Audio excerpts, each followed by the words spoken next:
approve then again for this to happen. Okay, if someone has any problem with that, just let me know and I will stop it.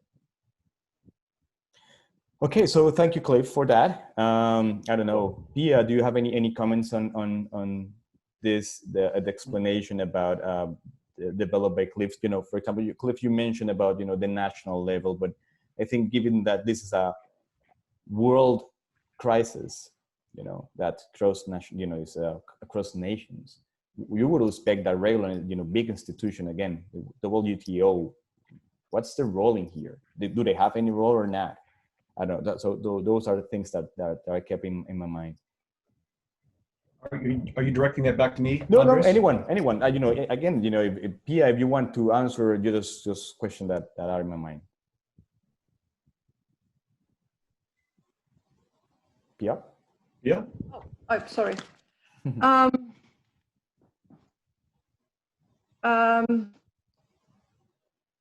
To Cliff's comment, I think you brought a very noble idea of cooperation systems that would work. And I think in the similar panels previously, rather than saying what from here is what we want to make out of this. And it's not only our little group, it's actually humanity, the human beings. What do we want to make out of this? This is not a threat for the environment. This is the threat for Homo sapiens. If somebody is going to disappear from the globe, it's going to be us.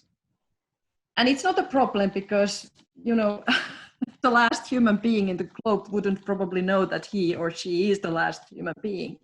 But that's the threat for us. Do we want to survive or not? And I think that's exactly, we need to act, and we need to act without thinking about our nations or our systems or me or my race or my little community, because this is a global issue. And very worryingly, for some of the nations, this seems to be that they are getting less global. For many of the nations, you know, closing the borders, I do understand it, or starting to close out foreigners in their country, even to call them foreigners, by the way, and so on. So this is this we need to have another kind of action. Okay, thank you, Pia. Mark.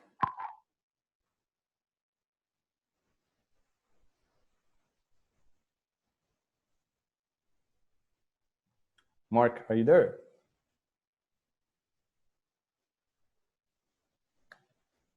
I just answered the question. No. So yeah, thank you, Pia and Cliff. You make good points. I think just one idea that comes to mind is it's almost like when we get to these macro issues of global scale and scope, we have the Olympics model. So the countries are there and it's all about a medal count. We're cheering on our people who are competing. And that's very similar to what our students are moving into in the marketplace and being in businesses. So I just heard a podcast.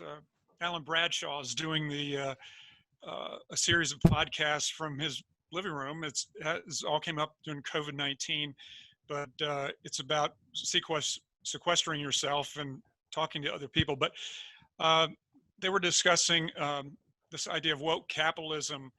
And I guess what keeps coming up in the discussion is that these blasted business people keep wanting to, you know, boost or exalt their businesses with their charitable endeavors. So, you know, it just seems like, you know, the context of business people is competition. Shelby Hunt, in one of his famous papers, begins it with assume competition. He's given us a theory of competition, and macro marketing has had a tradition of discussion about competition in markets. So I would just call us to revitalize that effort and move forward with new discussions and theory about competition. Great, thank you very much. Okay, so Joe, sorry, with the same question, what are your thoughts? Well, if we look at the history of humanity, the history of civil society, there's something that is, of course, common and pretty obvious, and that is we're becoming a global society. Globalization is ubiquitous. That means that we have increasingly free flow of information, free flow of goods and services, free flow of technology, free flow of labor, and free flow of capital. So that's inevitable. And this is sort of a linear progression of civil society. Global institutions, by definition, such as WHO and the WTO and the UN and the World Bank and the IMF and trading blocs of all kinds, these international institutions have to play an extremely important role in globalized society. In the era of the pandemic, I don't see how we can solve our problems with the absence of these international institutions. It's extremely important. And the approach of these international institutions to at least approach this problem is indeed a macro marketing problem, a macro marketing perspective, because if they embrace that macro marketing perspective, then we'd be able to address the COVID-19 pandemic, but not only that particular pandemic, but a whole bunch of other global problems. So, Andrews mentioned that, some of those international institutions are indeed absent, and state, local communities, and so forth are taking over. And I cannot see that we can solve those problems by being so fragmented and segregated. Those international institutions have to play an extremely important role in solving this global pandemic. Okay, I'll shut up now. Thank you very much, Joe. Okay, so thank you all participants. So another question will go first for Pia. Do you think there's an intersection between this COVID pandemic and other world or societal problems, like environmental sustainability or racial discrimination right now with all the riots and the problems that have been in, for example, in the US? I have to start like Cliff started, but that's a huge question.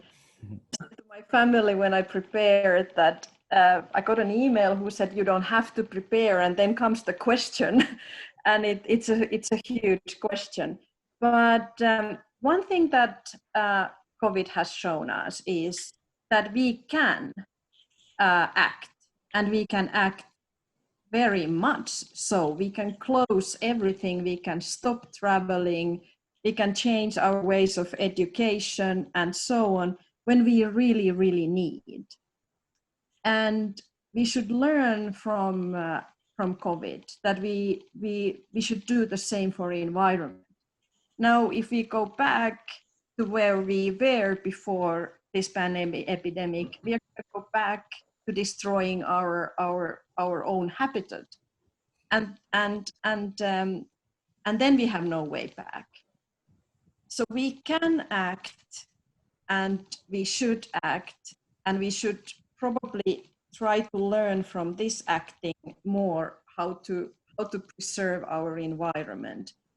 Now there is these reports all over the world that when the schools were closed down, when the traveling was closed down, then there was, better air in China and in Italy, for example. So human traveling was one of those environmental issues that was cut out. However, like Cliff said, marketing systems seems to have been continuing to function pretty well. At least in my country, in Finland, we still have food as normal. We still order goods online. The only thing we don't do as much is to go shopping on the shopping centers. Well, when they opened up, then everybody went there too. But all these marketing systems are functioning, and they still are polluting, because I do get my food from Brazil and I do get my food from all over the world. And this is a big issue also if we want to address environment and environmental crises. The other thing which is close to environment is very close to the whole pan-epidemic is how we eat. And this is actually related to the next session too. So it's not traveling and it's not logistics that is harming our environment most. It is actually building industry, the cement industry. And the other one that is harming our nature is actually our nutrition. First, that it's not so local, so it's traveling all over the world, but also because we have so much meat-based nutrition. So if any one of you looked at Lancet's publication 2019 last autumn, which was stating the nutrition that would be most environmentally friendly, that is then mostly plant-based nutrition. And today, United Nations came with a statement saying that we are to see similar epidemics more in the world because we have contacts with animals. And animal industry is one of those that is partly causing this pandemic, but which they also were saying that will cause next ones. So COVID is very closely related to the environmental issues from the traveling point of view, which is a minor, but also from the nutrition point of view, because it's very closely related to the eating animals. And then that is also causing, according to the Lancet and other studies, a lot of environmental issues. So yes, very, very much close.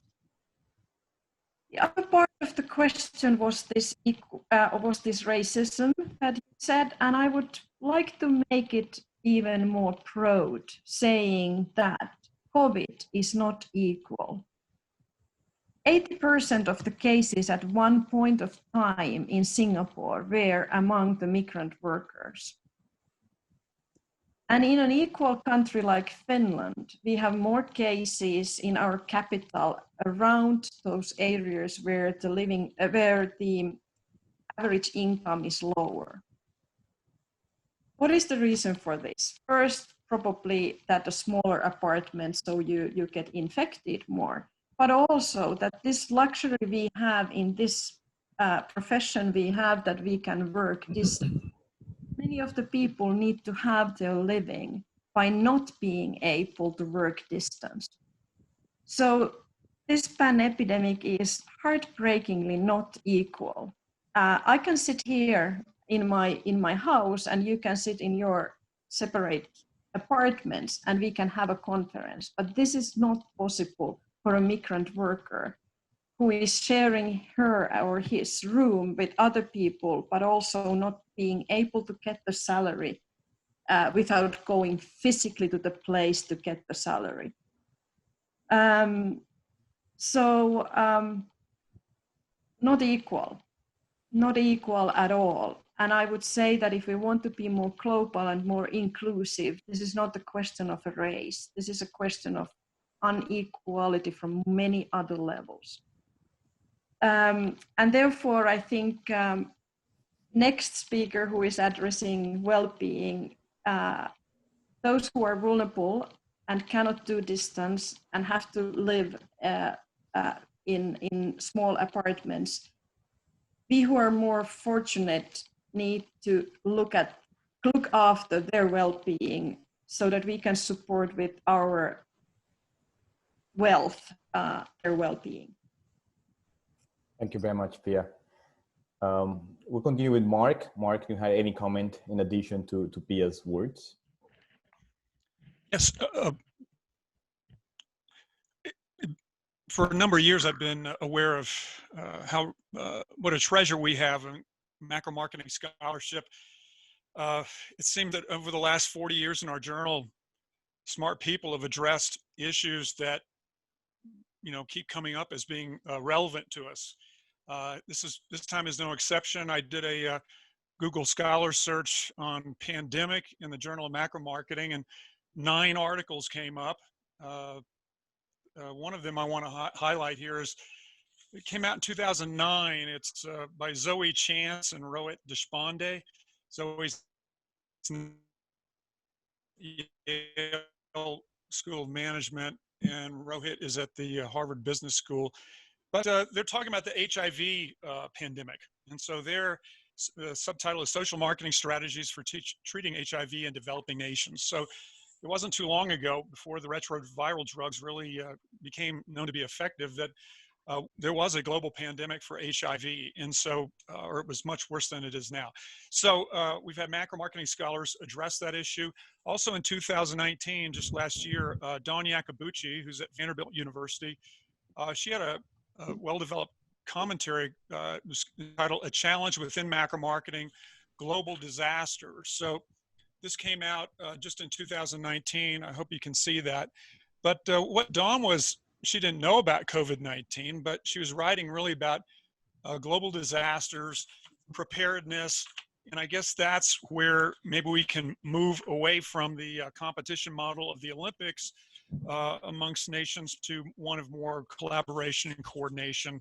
And so I guess looking toward the next disaster, the placement of materials and equipment that's needed to fight these pandemics, that's the kind of thing that Dawn was saying. And also I guess macro marketing scholarship and which suggests the orchestration of marketing systems is very relevant here. Thank you very much, Mark. Joe, do you have any comment? The question is about the intersection between the COVID pandemic and other problems such as environmental sustainability and racial discrimination. I have a sort of a different view on this, and that is, what is the common denominator among these global problems? And the common denominator seems to me that we are moving back to what you want to call identity politics, or a tribal mentality, that instead of broadening the scope of our identities tend to shrink, and we become very tribal in the way we view things, and this is highly problematic. As a function of a globalized civil society, we need to enlarge and broaden our perspective of our own identities rather than, again, shrink. But then this is a function of, again, those disasters, man-made disasters, or possibly natural disasters. The more we experience those disasters, the more we shrink into our own shells. This is sort of a safety measure that, by definition, part of the human psyche. So what we need to do is we need to have a sort of a concerted effort to broaden our perspective of things and embrace global issues in a way that would not allow us to shrink back to our tribal instincts. So. Thank you very much, Joe. Cliff? Doubling back to a couple of key items in the question, I think the intersection or intersectionality of this is very important. Clearly, as Pia suggested, vulnerable peoples, people of color in my country, certainly poor people are forced to work in industries that are quote unquote indispensable, yet they're not paid as if they're indispensable, are subjected to much greater harm than are others. And I think the fact that this is truly a pandemic, it is global, and the virus is ravaging those most vulnerable groups disproportionately is cause for alarm, and brings us back to the idea of systemic solutions that must transcend neighborhoods and political boundaries. And something that I've seen is just the cynicism of some people to use the crisis for political or commercial gain in highly inappropriate and unethical ways. And again, I have to say, in my country, we're seeing that, in my opinion, in its worst form. And I'm hopeful that even to the point of significant science denying. So I'm hopeful that as Joe suggested, and I think we've all suggested, that there are going to be systemic mechanisms to change that. And I think academics, consumer movements that demand more from the companies that deliver goods and services, that demand more from politicians who make promises but don't deliver. Models in Denmark and New Zealand and Finland, where they invest very heavily on the front end in public health and awareness and education, and so they are less traumatized by pandemics when they occur. So again, to me, quite biased as a macro marketing scholar, it does seem to come back to macro marketing solutions given the systemic complexity of the problems and the injustices attached to them. Thank you very much, Cliff. Okay, this next question goes to Joe, and it's, the pandemic is having not only a physical effect, but also an emotional one. The physical is for those infected, but an emotional to everyone else. We are dealing with this uncertainty. So you, as an expert on QOL, do you think these assessments should change after the pandemic? How do you think this is going to change? Should the scales and the development? How do you think that might change? A very good question. Definitely, we need a different mindset in the way we measure quality of life as a function of the pandemic. If we go back and try to understand how quality of life is measured currently at a global level, so let's say the Gallup poll.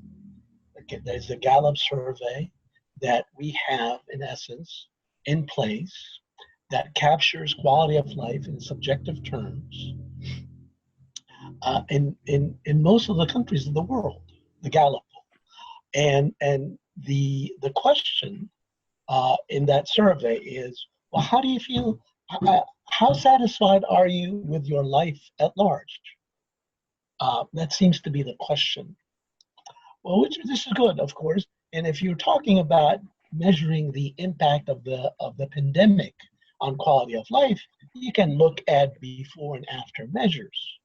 So if you're looking at, quality of life, satisfaction with life dips after the pandemic, and you can look at that over time, that would give you an idea that indeed the pandemic has indeed made a negative impact on the quality of our lives.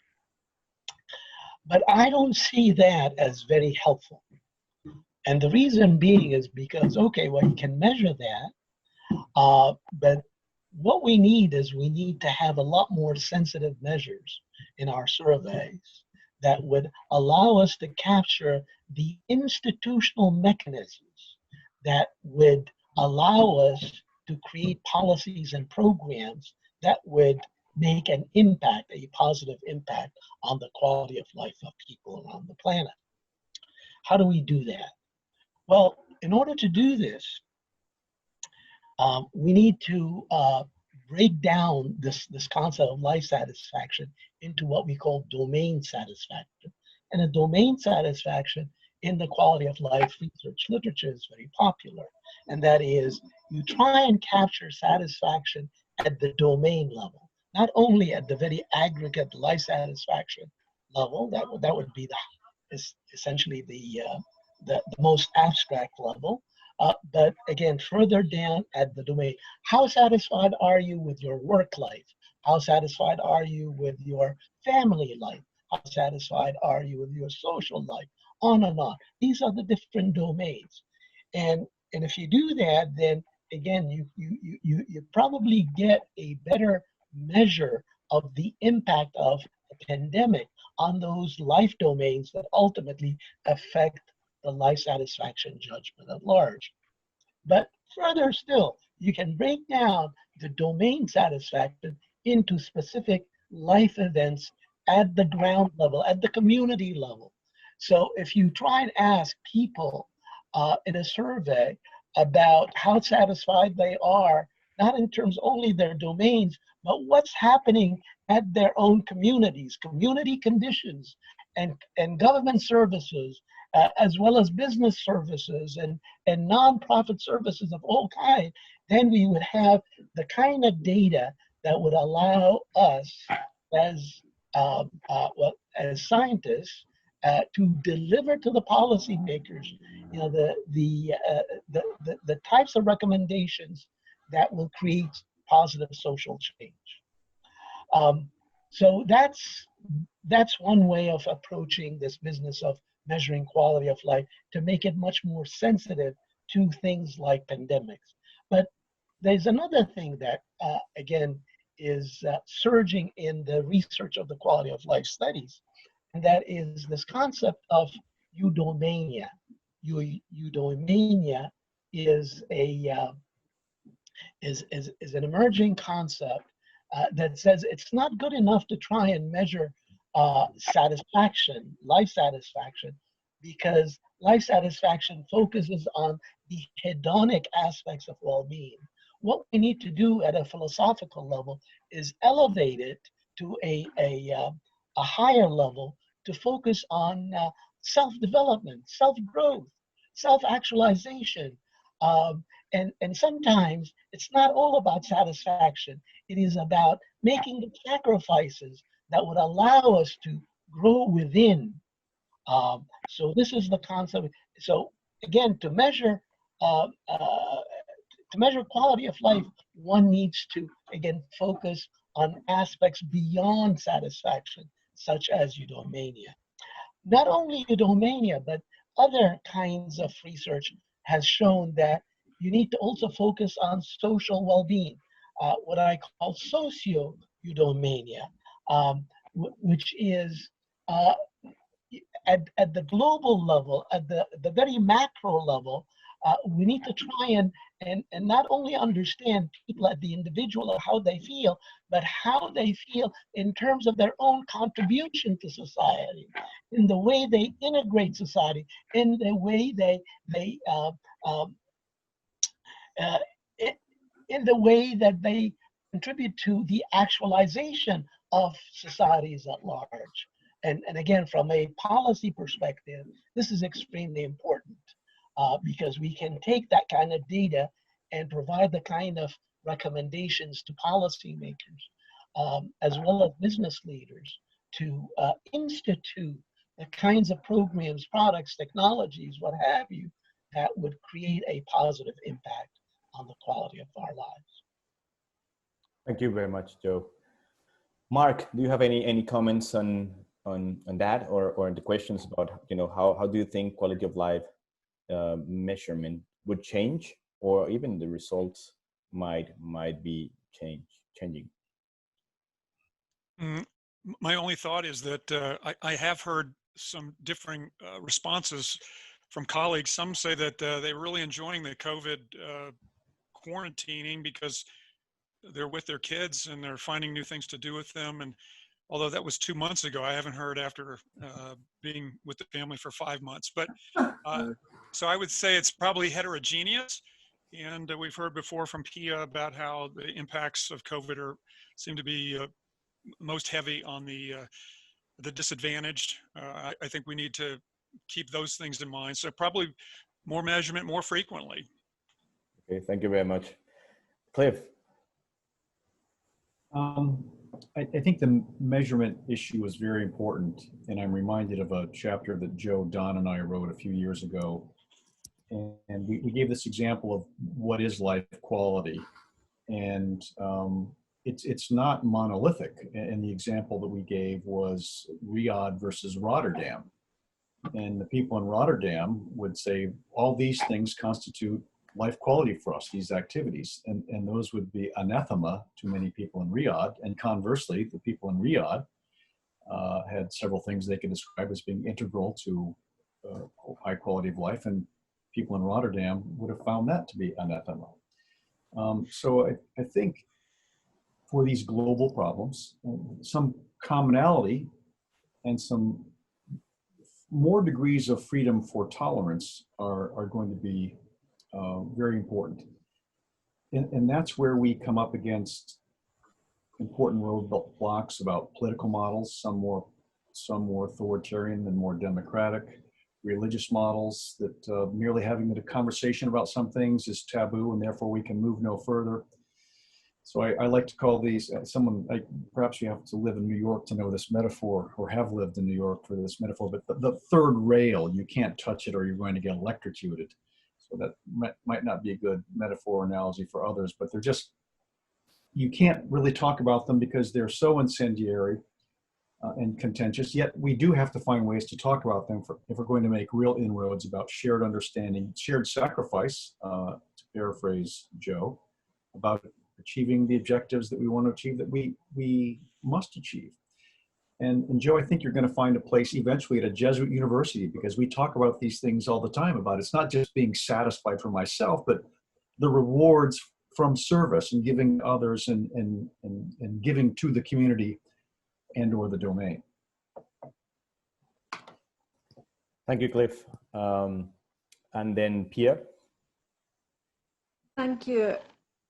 Several thoughts crossed my mind. When you started to talk about satisfaction, that's very, very individualistic notion of well-being.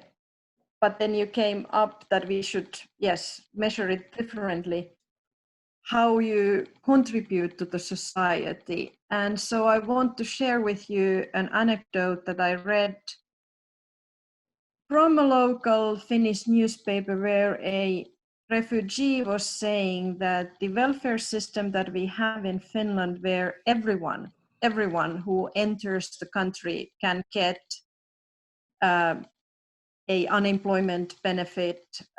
We don't have and we even tried with this salary for everyone and so on. That is satisfaction. So you are satisfied. But this former refugee who had created a company in Finland said that that's not enough, and that's not what a person who enters a country called Finland is satisfied with, because you want to contribute to the society. That was exactly his words.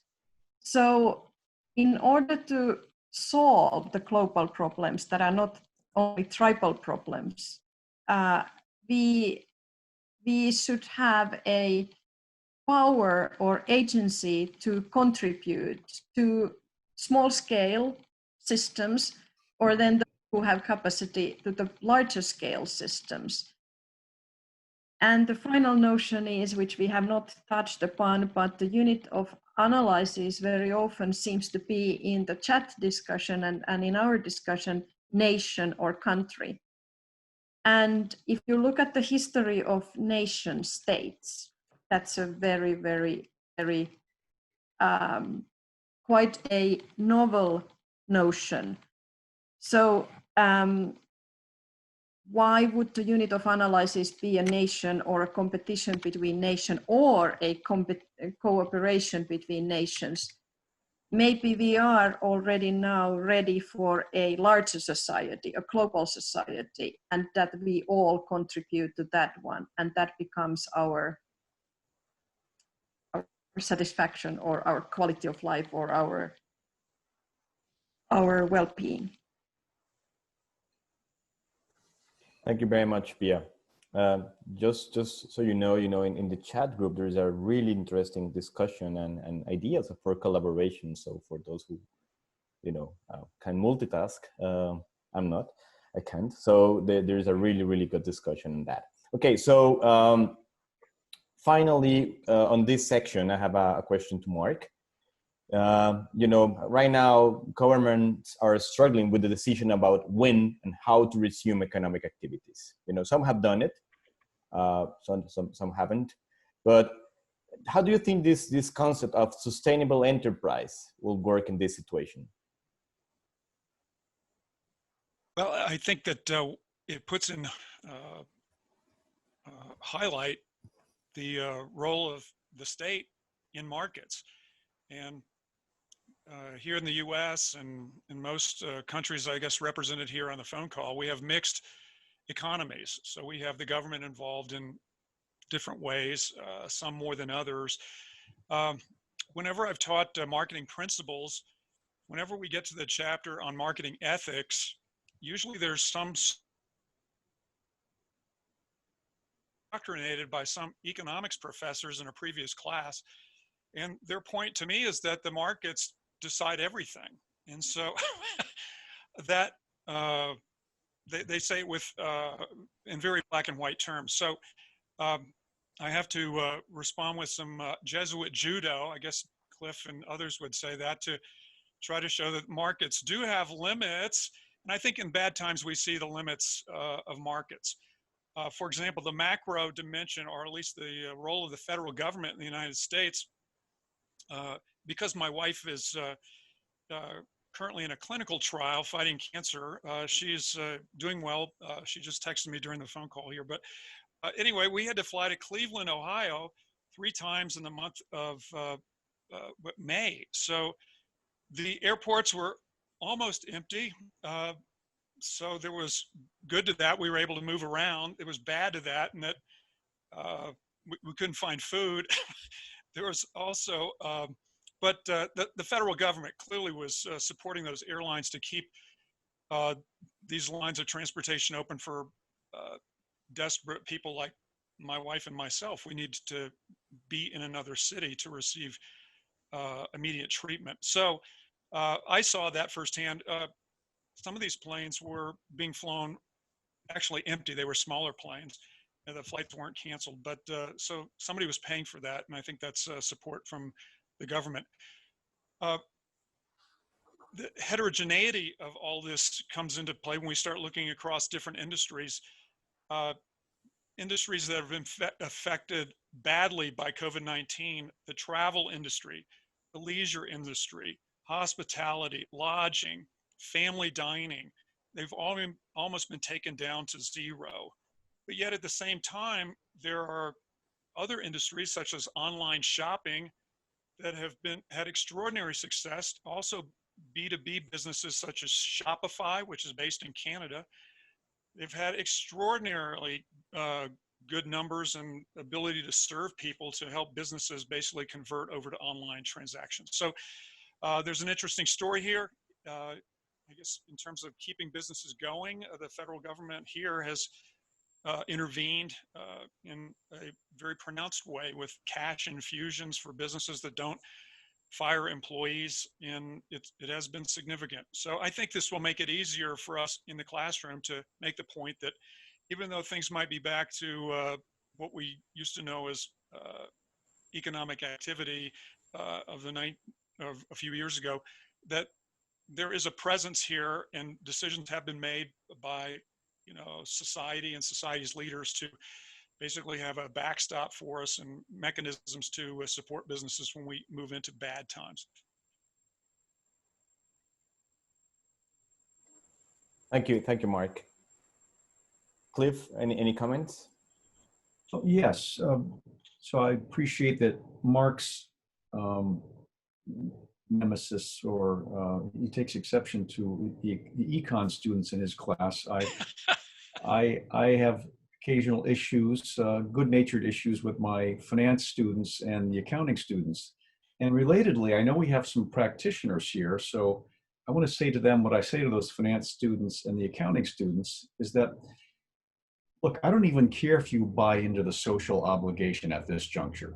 If you just step back and understand for a moment that there's very good money to be made and doing good things for other people on a large scale, whether it's a more sustainable product, whether it's hiring people who are disenfranchised and poor, whether it's improving healthcare systems, whether it's improving the education system. The payoffs for that almost immediately and certainly down the road are incalculable, which bring us back to quality of life, social justice issues. So I find that to be a very resonant argument that, please, Professor, don't lecture to me about being good.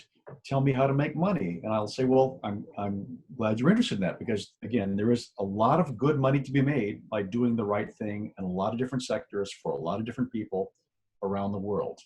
You can embrace the sheer goodness later if that's important for you, but you can make money now being a good citizen, being a macro market. Thank you very much, Cliff. Pia? I don't know if I have very good comment for this one, except that I agree with Cliff that each problem, may it be social or economic, may have a business model in it. I'm not saying that we are solving problems with economic issues only or with business only, but it's not a dichotomy that you do good or you do money. You can do both.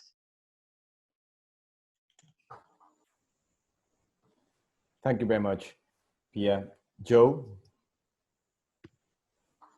I certainly agree with Mark and Cliff that there is money to be made by organizing around these social issues. I hope it doesn't come across as a promotion, but I love Mark Peterson's book on social enterprise. Actually, I've used it many times in my marketing and society course that I used to teach, retired. But one of the things that I really love about Mark's book is the fact that he manages to infuse social issues into business. And again, talks about, yes, money can be made, and yes, an enterprise can be sustainable by doing so. So in my view, over the years, we kind of segregated or made clear line of demarcation between social marketing and macro marketing and public policy marketing and traditional what you call economic marketing. Mark's book on sustainable enterprise managed to bring all these into one big umbrella, and he's done it superbly well. And so the same thing can be said by embracing and adopting this business of sustainable enterprise as a theoretical framework to try and deal with the COVID pandemic. If you break down the COVID pandemic into things like, okay, what are the behaviors that need to be changed in order to solve this problem? Well, of course, we need to mitigate the spread of the virus. Well, that's definitely an obvious one. We can break this down in terms of testing, social distancing, wearing masks, quarantine and self-isolation, washing hands. These are using sanitizers. Each one of these issues become a business enterprise, a social enterprise of sorts, and one can actually conduct a business from a macro marketing perspective in terms of facilitating this kind of behavior. Not only in terms of mitigating the spread of the virus, but we can talk about things like treating those people who are infected, and then prevention, coming up with new vaccine. Each one of these is in essence the underlying core concept, core business concepts that ultimately would make a social enterprise would take on this kind of issue to facilitate that kind of behavior and build a marketing model around those issues. So I salute Mark's sustainable enterprise concept, and that's a promotion. Thank you very much, Joe. So we have the space for a couple of questions from the audience. I've been collecting some of those. The idea is some of these questions are kind of directed to one of the panelists, and you know, in the sake of time, I'm gonna keep it that way. So, for example, there's a question from Joe from Kumar that says, you know, what made you think about this identity issue or human race going back to tribal? You know, what do you think is the trigger point of that?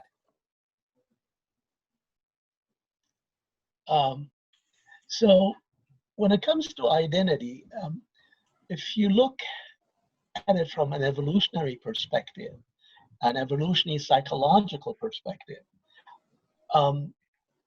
our identities expand and shrink as a function of trauma, literally trauma.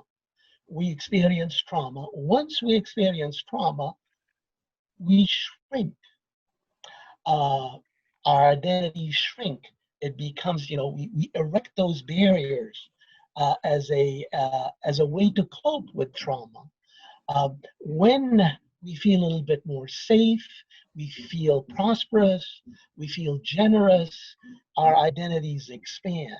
So if you look at the history of civilized society, the way well-being has, in essence, been elevated throughout history, our identities have evolved and expanded to embrace a sort of what you might call a global identity. Now, with the onset of something like the COVID pandemic, it is indeed a traumatic event, and therefore we shrink. We become much more tribal when we erect those barriers in order to cope with that kind of trauma. That's in essence, yeah, at least my attempt to answer that question. Thank you, Joe. There's a question from Helen to Pia. You know, there was a bulk of opportunities for there was a bulk of opportunities for economic and technological flows to an environmental crisis, but aren't we also facing a crisis of humanity? How can macro marketing contribute in search of a new mindset? Pia. Big questions. Wow. First of all, when it comes to technology, we have solved quite a lot of global crises with technology so far. But when we go back to the well-being or quality of life, or what we were saying about we want to contribute as human beings, then I think we could think completely from a new perspective. Mark was criticizing competition, but we could also criticize our internal wish and rhetoric about growth.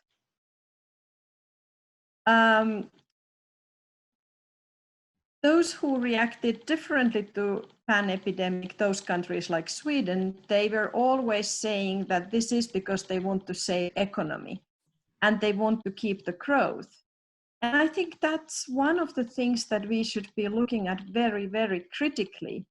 That is that our goal? Why do we need to grow all the time? Because now we are in this phase that we cannot grow anymore, because otherwise we are destroying our habitat.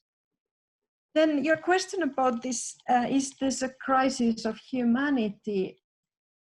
I've never thought about that. That's a good question. So I don't know, but I mean, I'm personally ashamed of being a human being. It's a crisis. I mean, look at what we did. I mean, I am ashamed in front of my students because I belong to my generation who were growing and having a big houses and a lot of consumption. And I have said in front of my students that I'm happy to kill the entire field of marketing if that is needed. Is that a crisis of humanity in an individual level? Okay, thank you very much, Pia. Okay, I have a question here for Cliff. It says here, do you see parallels and difference between about unseeable market systems and microorganisms? I lost a little bit of that, Andres. Could you repeat the question, please? Yeah. Could you see a parallel and difference between or about unseeable market systems and microorganisms? Well, if I understand the question correctly, and it's funny, the very first marketing class I took was from a brilliant scholar by the name of Morris Holbrook. And he used to talk about consumer behavior as a one-celled animal gravitating toward things that would keep it alive and things that might kill it. And that sort of morphed into what we have today as a complex global system. So I do see some parallels. And I think on the other end of that sort of small one-cell example is something that maybe Stan Shapiro later can weigh in on, is the whole concept of the ancients of Gaia as, if I understand that correctly, just the earth as this one single living organism. And we're all components of it. And we're all therefore interdependent and responsible for the stewardship of the living organism that we are part of. And I think there's something really compelling about that. And I think that becomes more intriguing the more we do become interconnected, and we do see that people are in pain around the world because of this crisis, and people are disenfranchised around the world because of race or worker exploitation or sex exploitation, and just too many examples coming back to the crisis of humanity. So yeah, I think these sort of living organism parallels are useful going forward. Again, if I understood the question, I hope that was at least intriguing, if not necessarily useful. Thank you very much, Cliff. And this last question, kind of general, about what do you think is the role of critical marketing in current context, COVID context? Just one of you who wants to reply. I'll reply. Okay. Yeah, I think critical marketers keep us honest. And, I think those who've received criticism from critical marketers wish they would provide more solutions. But, I think it's a reckoning that, leads us to, I guess, be more disciplined in our thinking about things. So I guess that would be my response. Critical thinkers are in management studies. I think they're maybe across every discipline. I don't think they've really penetrated engineering or the natural sciences too much. But anyway, within the social sciences, there is this posture or stance of criticism, or really asking hard questions. And we've had that in macro marketing, and I think that it's led to some better thinking on the part of all of us to just what are we doing here, and how could things in macro marketing scholarship develop. Thank you very much, Mark, and thank you very much for the panelists.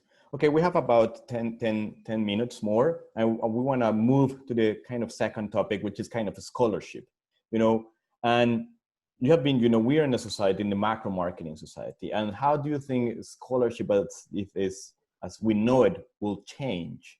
For example, conference will be quite difficult. I was heard that the last pandemic like this one was 100 years ago. But have you seen this kind of situation previously, and how do you think scholars or societies have addressed that? Anyone? It's an open question. Andres, I thought about that question on your list, and I could not think of a health pandemic. I mean, I think HIV in the 80s certainly scared a lot of people, killed a lot of people, very traumatic. But to me, the thing that most parallels this, and I was just a boy when this was going on, was the Vietnam era. So if you're an American, maybe international person or not an American, you maybe have seen this show on CNN about 1968 was the seminal year where we had this endless war and race riots, and the environmental movement was starting, and young generation claiming for justice and a voice, and disproportionate number of people of color being sent off to Vietnam to fight about a war we didn't understand, and I think in retrospect was very much morally wrong, and but was from a lack of understanding of history.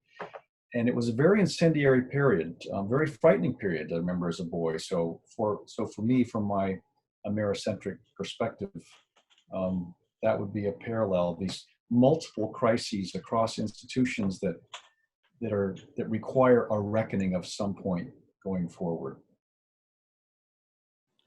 Thank you very much, Cliff.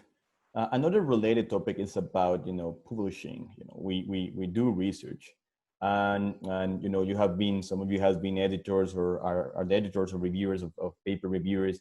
So how do you think research or the research topic could be framed or changed to in this situation? But and I want to complement this question because now we have this motivation. Okay, let's do things related with COVID, but at the same time, there is a lot of people are talking about infodemics. So there is too much information about it, what to do with COVID. Everything is COVID something. So how do you think we should manage that? Okay, could I enter something here? As I've been listening to this, my first reaction is we have a lot of enlightened free enterprise people here. And I would suggest that that the role of the state is not quite receiving the attention that it should. And Roger Layton, who probably is our premier living macro marketing scholar, when he talks of provisioning systems, talks about marketing systems, but he also talks about the state in terms of prescriptive distribution of resources. And I would suggest that one of the focuses that one might have post-COVID is what does it suggest regarding the change in the role of the market and the state? The Finland exhibit, and as I get older, people like Alan Bradshaw and Pia seem to make more and more sense to me, but that perhaps is another subject. But how has the role of the state come? I mean, in terms of providing education, in providing health, and of course all of the guaranteed annual income discussions that have been triggered by the temporary relief that has been provided to people out of work. I think really that we need more of a focus, as I say, a focus on what has been the shift of the market. I've long taken issue with the Cliff's use of the term developmental approach that most macro people take. I much prefer to hear it as a reformist one, but that's another subject too. But basically, the role of the state, the role of prescription in terms of distributing what provides a good life, as opposed to the role of the market. That's the issue I think I'd like to see people address. Thank you very much, Stan. Can I comment that one? Yes, please, Pia. Thank you. That brings me to think that we should have more multidisciplinary research. So if we take Stan's comment seriously, then we should cooperate with political scientists.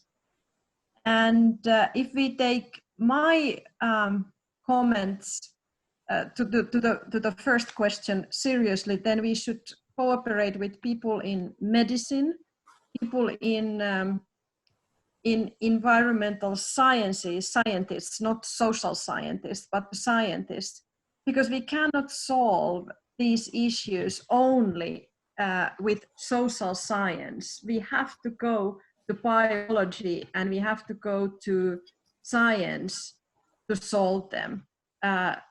So multidisciplinary, away from the marketing systems only, to the systems that involve also physical environment and our own biology. Great. Okay, thank you very much, guys. Thank you for the panelists to accept this invitation, and thank you all of you for being here. Now we are going to move to the food marketing session. In the chat, I put the link, and if not, you can look it at the email that I sent. I hope to see you in that session, and this very interesting session about food marketing. And after the session, we will have like 30 minutes just chatting. If you wanna show up with some people with breakfast, some people with wine or lunch, wherever you are located, you're welcome to join us. Thank you very much.